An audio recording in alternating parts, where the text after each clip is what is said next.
G'day folks, today I'm going bushwalking again. This time I'm with my wife Loretta and we're walking down on the Ovens River flats. We were going to go up into the Warby ranges where I was the other day and go bushwalking in some steep terrain, but we decided to do a flat walk this time. It's a nice mild day, it's quite windy as you can probably hear, which is refreshing. Let's go for a walk. Such a nice day, isn't it? So much better than that stinking heat. It's the humidity that gets me.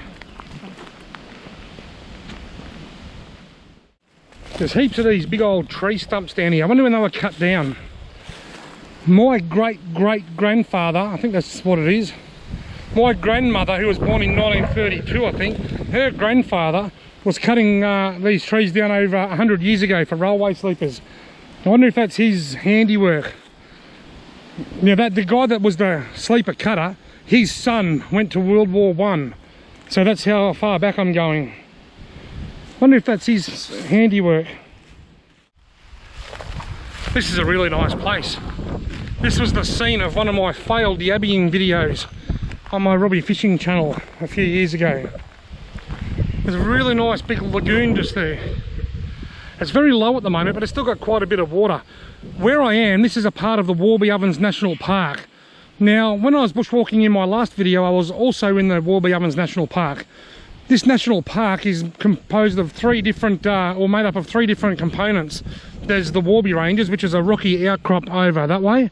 Then there's the Killawarra Forest, which is quite a large box ironbark forest. And then we've got the Red Gum River Flats down here on the Ovens River. And down here there's quite a few of these lagoons which are home to all types of things, from yabbies. We see pelicans down here. I've seen sea eagles down here. Awesome. There's lots of turtles in these lagoons, and there's also a very, very healthy population of black snakes, one of which Loretta and I saw just before I started filming today. So we've already seen one.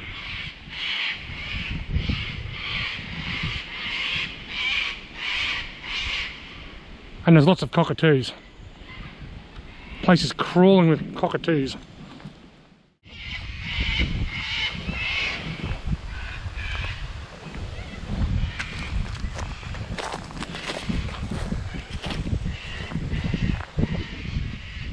There's the Ovens River. That little spot up there is known locally as Swift's Creek. The original river course went around there, but now it goes through there, Swift's Creek. Big, long, straight stretch down there. Beautiful.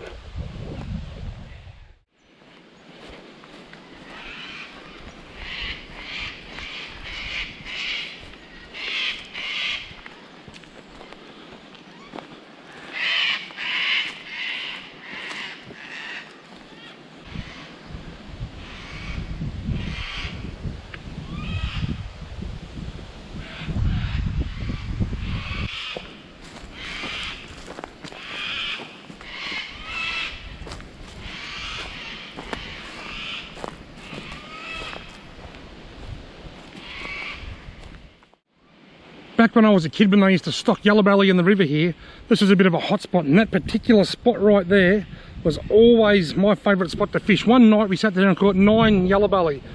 My dad, me and a friend named Matt Hancock, we sat there and we just caught one after the other. It was just, for some reason, we always went back to that spot because it was a bit of a hot spot. And right here is where I used to camp all the time with my dad as a kid. I've not actually set foot on this particular spot for many years because it's been sort of closed off and overgrown. The track hasn't come in here because there's a flood waters and whatnot. You used to be able to drive straight down here, and you haven't been able to for a number of years, and now you sort of can if you've got a four-wheel drive. And this is where we used to camp, and what a great place to camp it really was. I was so lucky. I had the best upbringing a young bloke could ever want.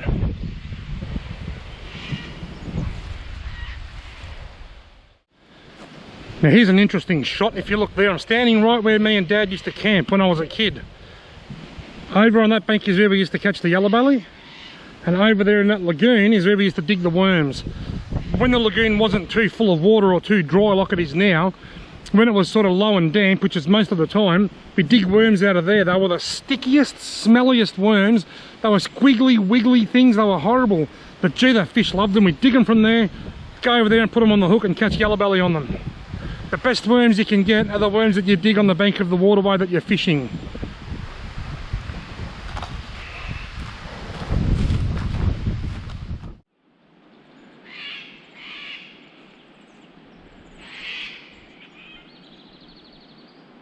That's what it would sound like if I wasn't here right now.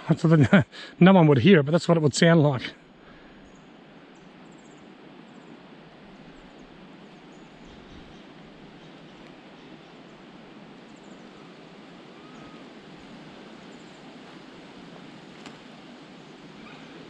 I was recording the sounds of nature, but we've got your footsteps in there too. That'll nearly stake a tyre, I reckon, if you weren't careful. Yeah. We're walking back to the car. We've turned around a while ago. So far, we've done 2.08 kilometres. And yes, folks, you read it right. It's taken us nearly 40 minutes. We're not rushing, we're just having fun and getting some exercise and some fresh air. I reckon we've got about 1 kilometre to go. We walked about 1.5 k's before we turned around. This might not be high aerobic workout, but it's still very good for your health. We're not rushing.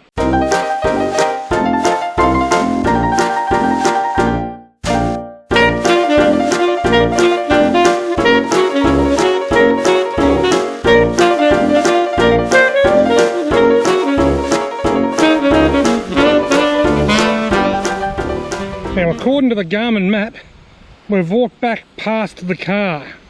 We've gone past our starting point. You want to know how that happens?